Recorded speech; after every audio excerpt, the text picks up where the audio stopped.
So the stadium pitch really is 78% of company leaders, both executive and mid-level, are anxious, frustrated, and tired. But there's ways to reduce that. And the way to reduce it is learning the top 5 reasons that commercialization strategies fail and how to combat them. Here is your daily dose of the Ultimate Sales Machine coming to you from the new edition.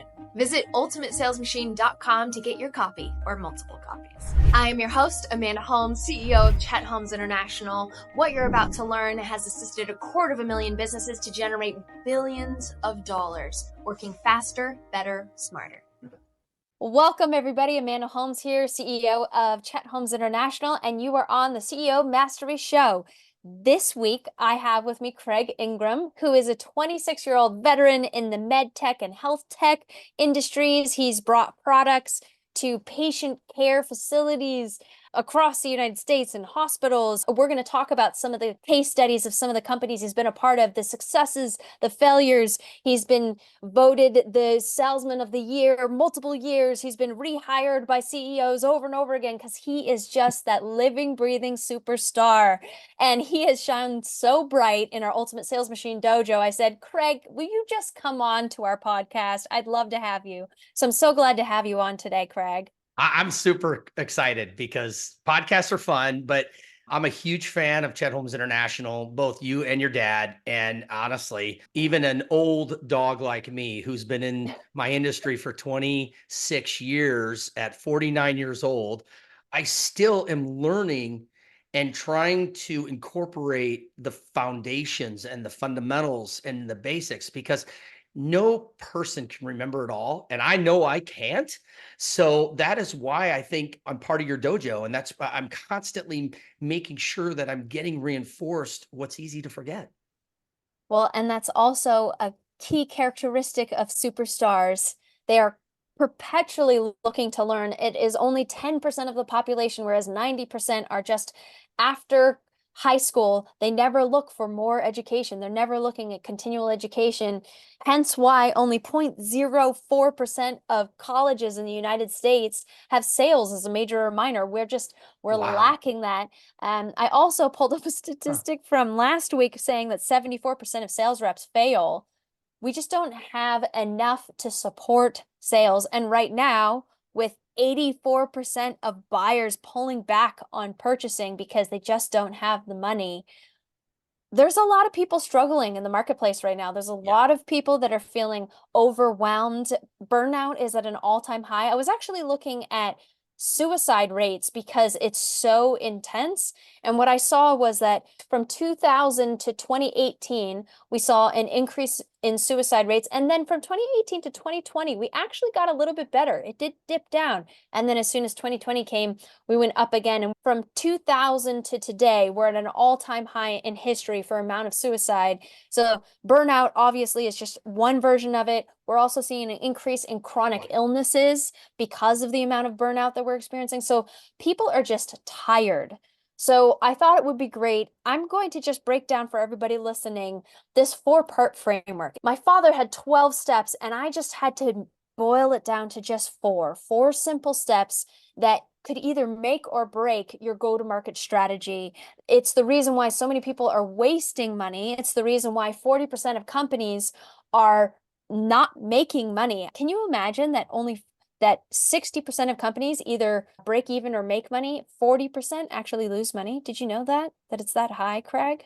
You know, it's interesting. I actually think that's a better statistic than what I had, because I remember talking with a private equity business coach that I meet with about once every 6 weeks or so. I'm going to remain nameless for his sake, because I don't know if he wants me to say his name. But he was telling me that only 6.6% of companies out of the 32.9 million companies in the US registered, meaning LLCs, C Corps, or S Corps, only 6.6 of them ever reach $1 million in revenue in a 12 consecutive month period.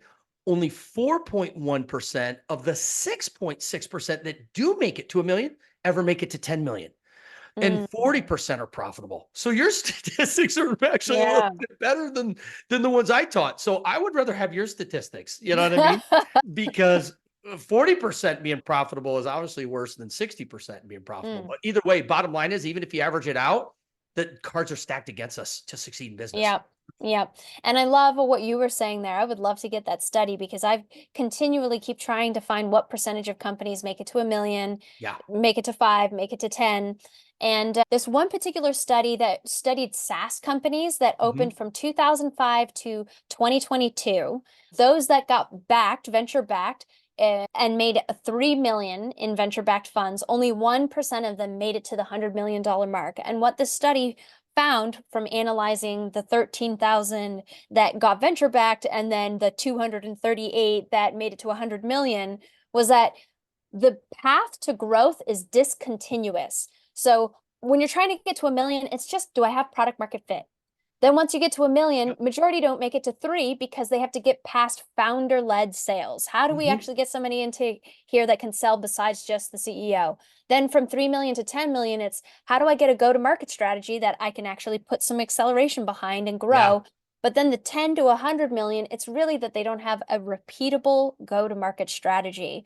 So that's what we're going to cover today because I know that that's your expertise and we have a couple of case studies on this, right? We do. We It's do. so good. It's Some so are good. failures, some are really successful. So we I get the know. dichotomy, right? We got to show it all. We got to show it all. So I break this down into a 4-part framework. So the first step of this framework is you have to know your goal. What are you trying to accomplish? 51% of companies do not have a clear goal. 75% aren't amidst within the team don't know what that goal is. So the clarity of a goal throughout an entire organization is absolutely critical and majority miss this point. So step number 1, because if you know your goal, and especially with C-suites, if you're thinking, okay, my goal is that I want a second home and I want it in a different state, well, then who you're reaching out to could change because maybe that person that you want to reach out to lives in that state, or you're going after more people in that particular area because that's part of your goal, right? So your goal depicts who you need to work with to achieve that goal. So how do we find the people that will help us achieve that goal the fastest? And for those of you that are familiar with the Dream 100, right, that is a great way. Who are those, the fewer amount of people that get you the most amount of money? And then step number 3, what do you need to say to grab their attention? Because we don't want to just we call it the me-we syndrome, right? Where we're only talking about me, which only gets 3% of the marketplace. You need to educate those ideal prospects with what's keeping them up at night. You need to speak to them exactly where they're at. What is the pain problem that they're bringing to their Monday morning meeting that everyone is discussing? You should know that type of dialogue to speak their language, to then lead them and educate them into the buying now category and about your product or service.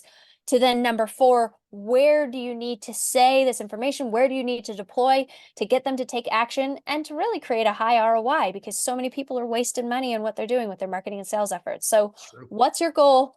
Who do you need to get to achieve that the fastest? What do you need to say to get in the most amount of doors? And where do you need to say it to get the fastest, to take action and get the highest ROI? So with all of that said, let's talk about the first case study that you had, and I loved this. So it was a company that you worked for. The gentleman before you had 18 months to sell 100K, and then you came in and sold 2 million in 1 year.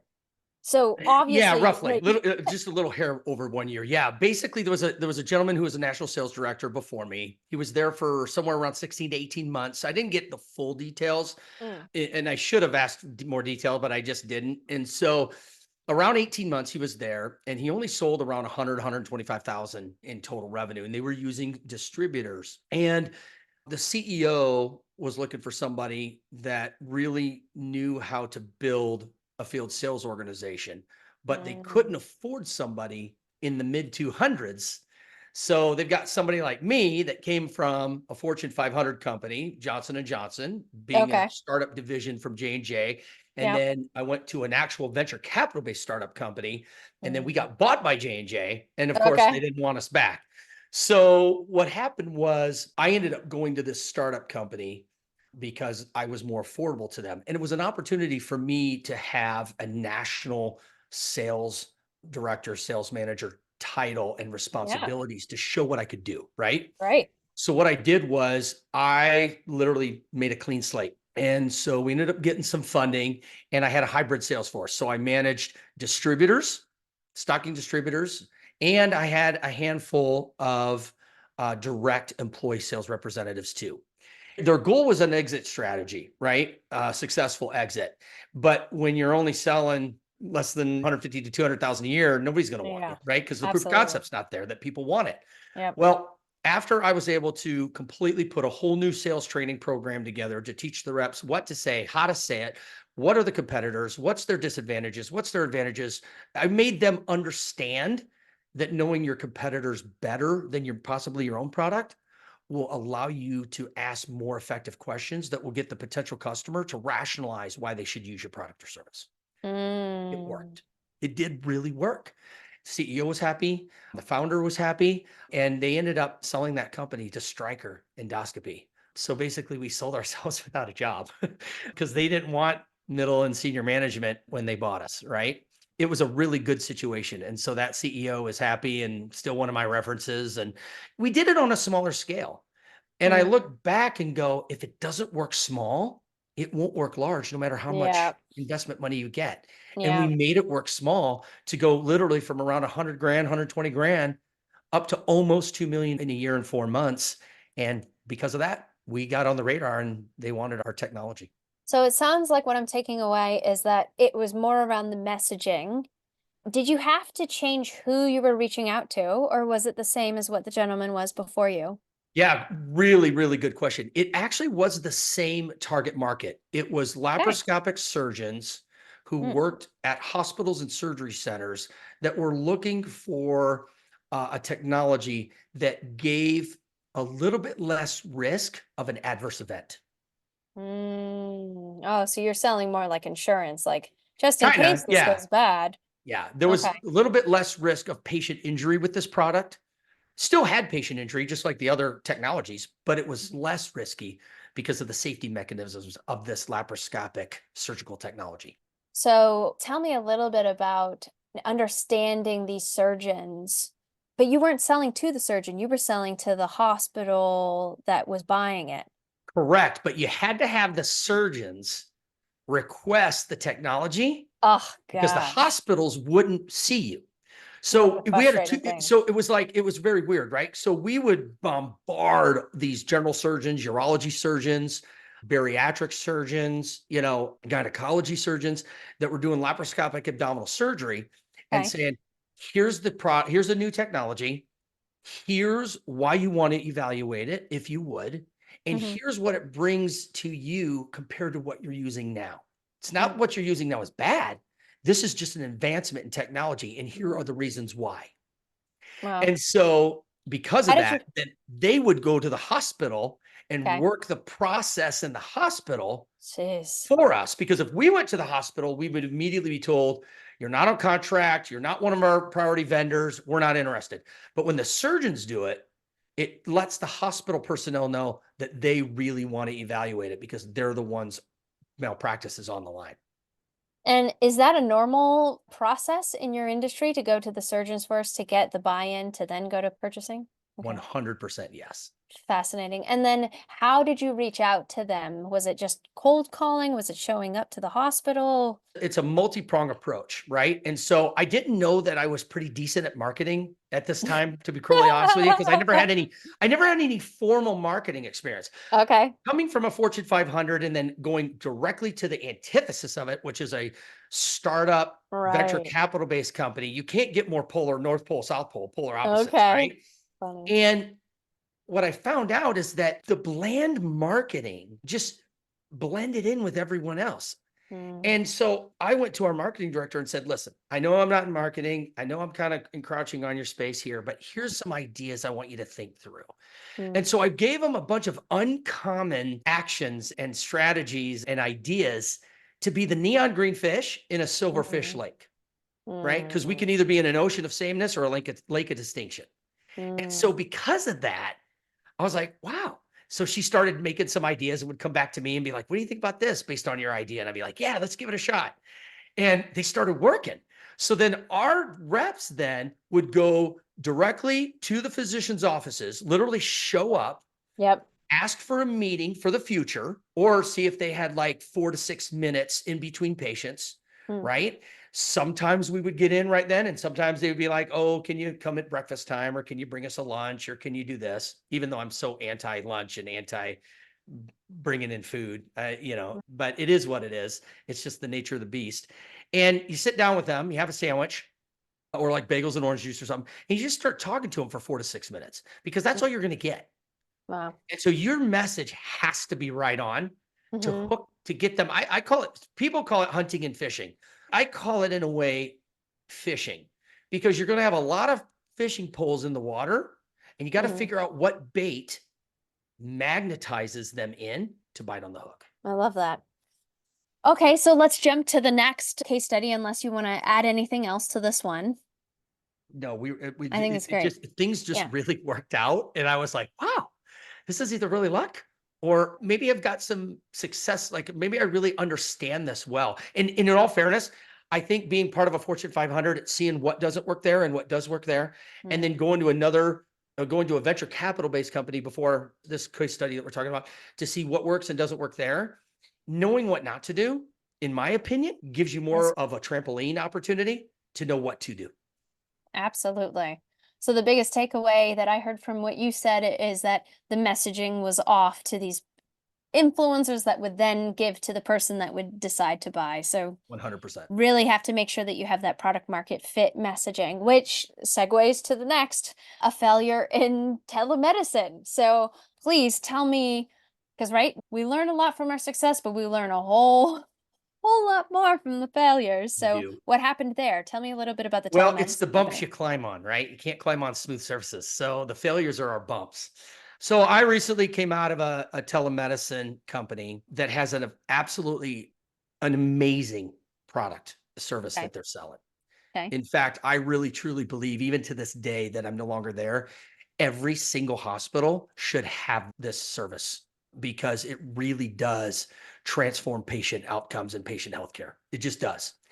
Without getting too far into that, the way this company over 20 some years built a $44 million business was focusing on hospitals that was around 60 to 70 beds or smaller. So critical access hospitals are hospitals that are like 25 beds and Mm-hmm. smaller. Mm-hmm. And community hospitals are pretty much anything like 26 beds to 80 beds are considered community-based hospitals. Mm. And so they grew their business over like 26, 27 years in the critical access and community hospital space. They got bought by a private equity firm. So a bunch of money came in that they were able to use. And they said, let's go for the medium to large market hospitals. Let's focus on hospitals, 100, 200, 300, 500, 600 bed hospitals. Mm-hmm. And let's start targeting them to use our product and services, Okay. because we can augment and supplement the healthcare staff and take some of that pressure off them. Makes total sense, right? So a person got hired that just covered pharmacy. And then two of us got hired, one for the east of the Mississippi, one for the west of the Mississippi, Mm-hmm. which I covered everything west of the Mississippi as directors of business development. And our job was to focus on critical care access, behavior health, emergency room support system, as well as ICU and critical care. Okay. What I found after 47 meetings with approximately 41 hospitals is that they wanted to build their own telemedicine platform and service support structure themselves. Mm-hmm. Most of them were. I mean, these are large hospital systems that have multiple community hospitals that they own. They just were not interested in spending anywhere from 300,000 a year to 1.5 million a year for the services that we were trying to provide, because they, even though it cost them more, they had full control of how they wanted to build that telemedicine service platform and program. Well, you can only sell and build a company on what people are willing to spend money on and pull money out of their pocket. Flat out, they were not interested. Now, the smaller hospitals that are 25 beds to 80 beds or so, they buy in this all day long, because they're like, we don't have the support structure of a large facility or of a large system to do this. And to be quite frank, as of February 1st, 2024, this company is no longer even focusing on any hospitals above 100 beds. You know And what? I so love this. you know, This is so critical. So you're talking about product market fit. Like I mentioned at the beginning, right? That yep, first million, you have to get product market fit. yep. And I'm reading Noah Kagan's $1 Million Weekend, where you come up with a business, $1 million business in a weekend. And I think that more corporations should read Noah's book because it's such a fast, actionable way to proof of concept. And one of them is, okay, in the next 48 hours, call 3 people that could be your ideal prospects and sell what you want as a service and see if they'll actually want to buy it.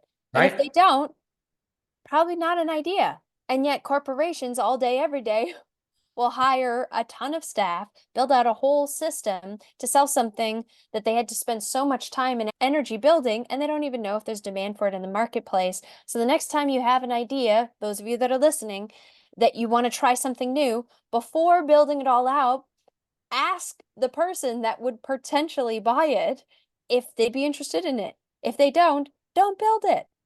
Because if you build it, they may not necessarily come.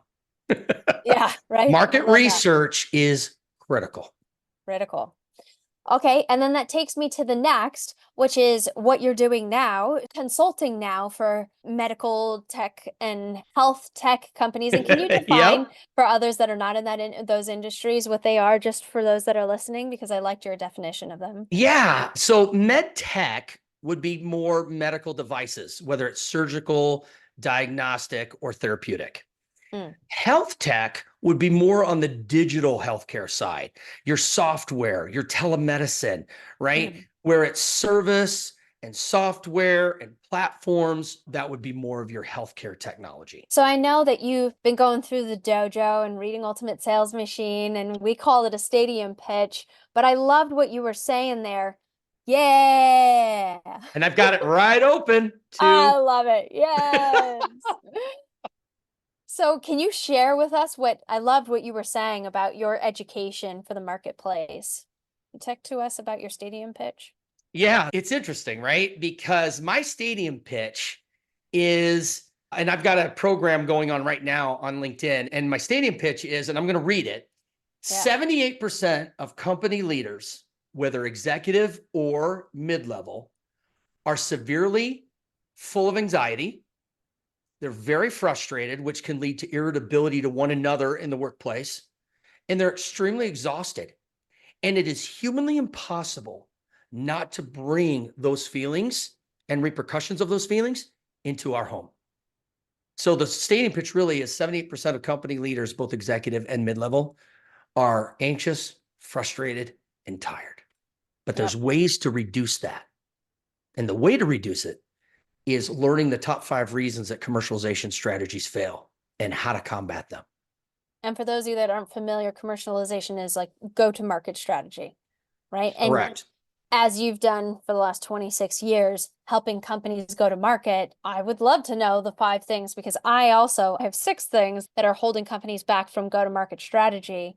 Yeah. So for those of you that would be interested in finding out, well, what are we missing that are critical pieces to a successful product being sold to 0 to 100 million and beyond? Where would they find you to be able to go to one of your trainings?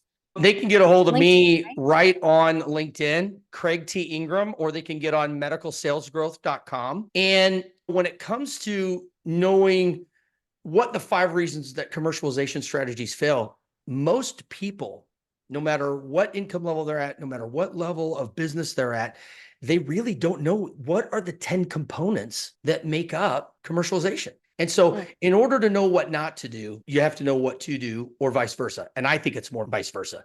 It's not necessarily knowing what to do, it's knowing what not to do. And Yep. you're going to stay clear of knowing what not to do, which stacks the deck in our favor of getting to know what works and what's effective. I have noticed this as well. When I taught the 3 things to double your sales in the next 12 months, people like that. But if I say, let me teach you the 3 things holding you back from doubling your sales, people were more interested to hear the things that were holding them back than Yeah. the things to double. So Yeah. people move way quicker to avoid pain than they do moving towards pleasure. Yeah, they do. I do. I'll be the first one to raise my hand. So then I want to go to the 4th. So wait, before I get to there, actually, how do you spell your last name so people can find you on LinkedIn? So Craig T, and then how do you spell Ingram? INGRAM.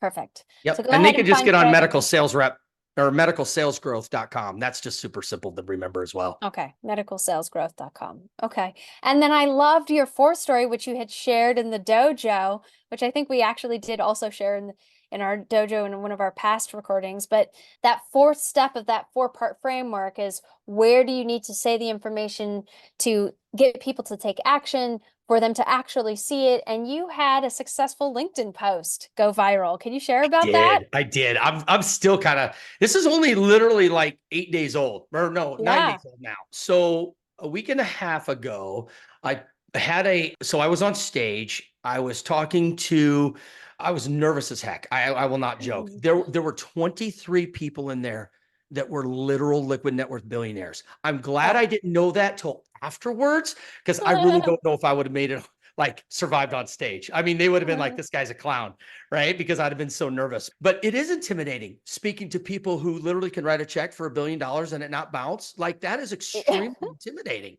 right? I'll be the first one to admit it.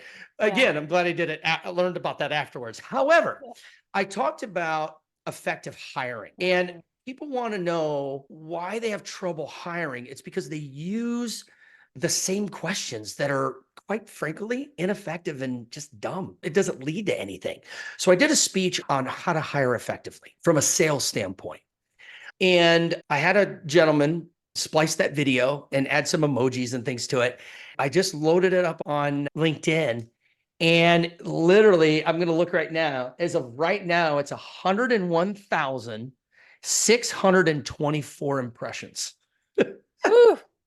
And what's I've the never had that ever. That's been my only one. There's been a similar one that I had 45,000 about 9 years ago. And it actually had to do with your dad's stuff in the original Ultimate Sales Machine. Oh, that's And funny. seriously, and I got 45,000. The rest are like 5,000 and under. But I couldn't believe that I had 101,000 impressions. That's just, I don't know. That's just crazy. Me? Like, that's just crazy. I love that. And then I remember you saying that you were commenting with each person, making sure that Yeah. you've interacted with them. Yep. Have you actually found any potential business or leads from the people that There are people that commented on have that called post? me, that have got on my website, put in their info, and like, so this past Saturday morning, I had a Zoom call pop up, and I was like, oh gosh, I got a Zoom call in a half an hour. I don't even know who this person is.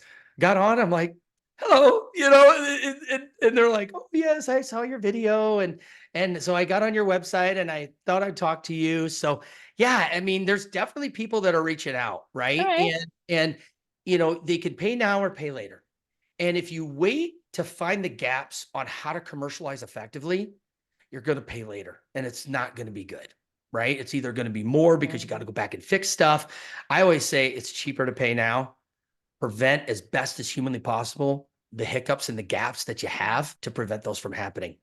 I love it. What a great story. And as I had mentioned before in the dojo, right, treating people that are online as if they're in your living room. One of our coaches had said that, gosh, I am struggling to remember who it was, but so it wasn't me that came up with that, but I love the analogy of thinking of somebody in your living room. If they were in your living room, how would you interact with them and really start those conversations, see if it can lead to an appointment? So I hope Yeah. you look more within those contacts to find reasons to get them on the phone, because Well, I that's personally some interact good with every traction. single person. I do not hire out my social strategy. I do it myself. Right. And Right. the reason I do it myself is, number one, I can.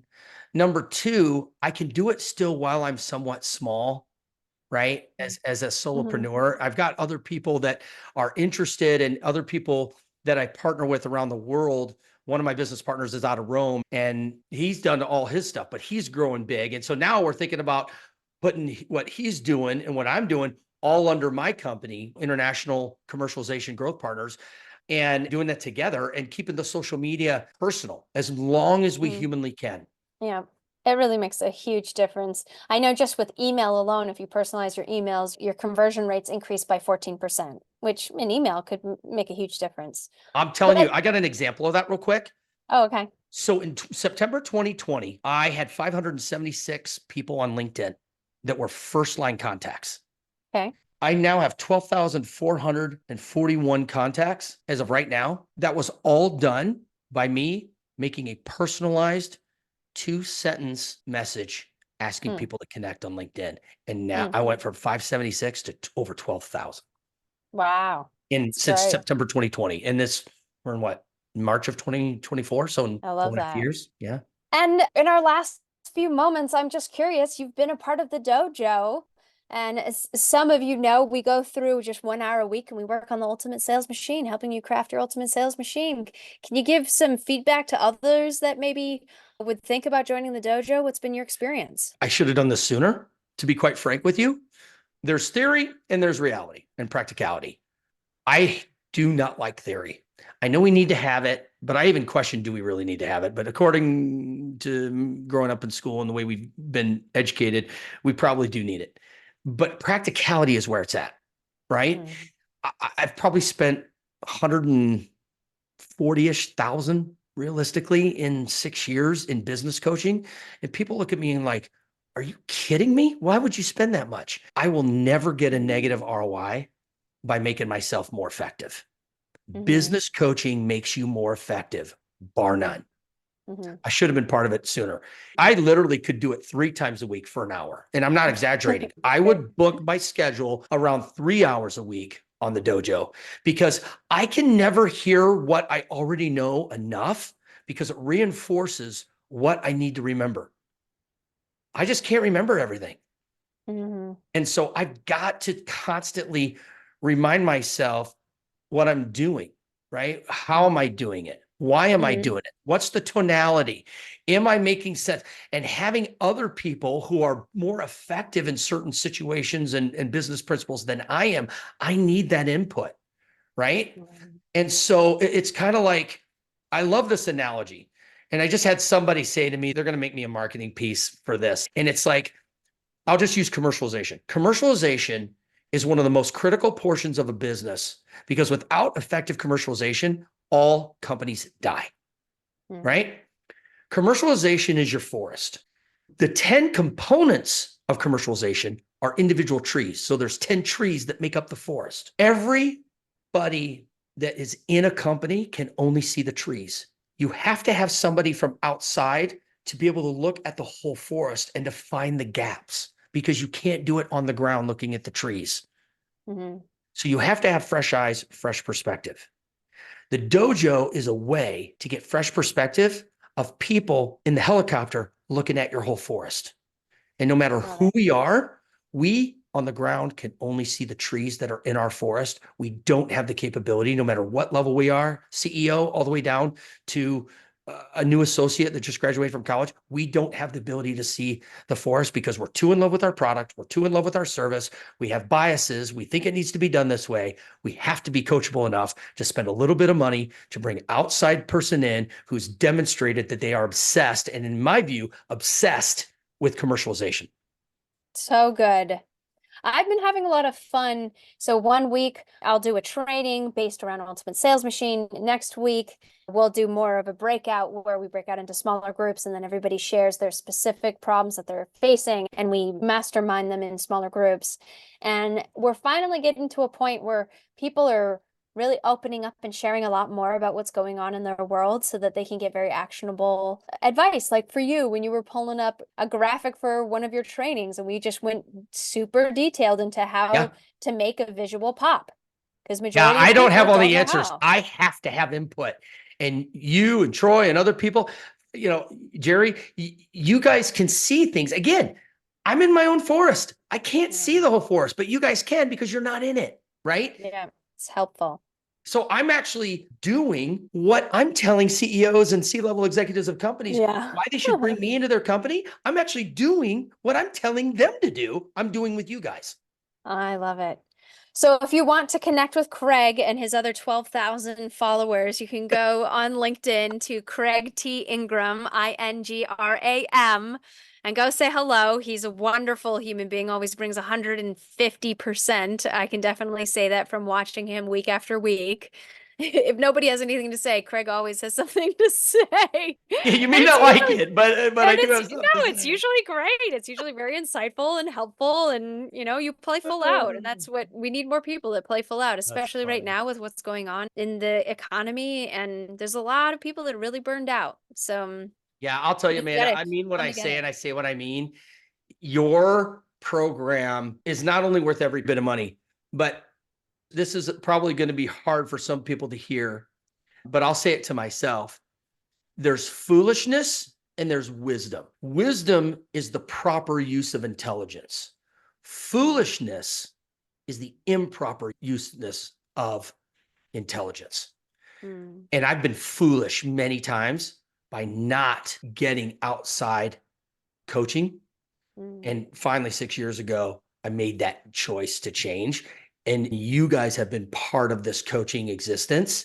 And I'm mm. only where I'm at because you guys are a portion of my whole pie, or you're one of my trees in the forest that has given me the tools to be really successful in business. But I've still got a long way to go.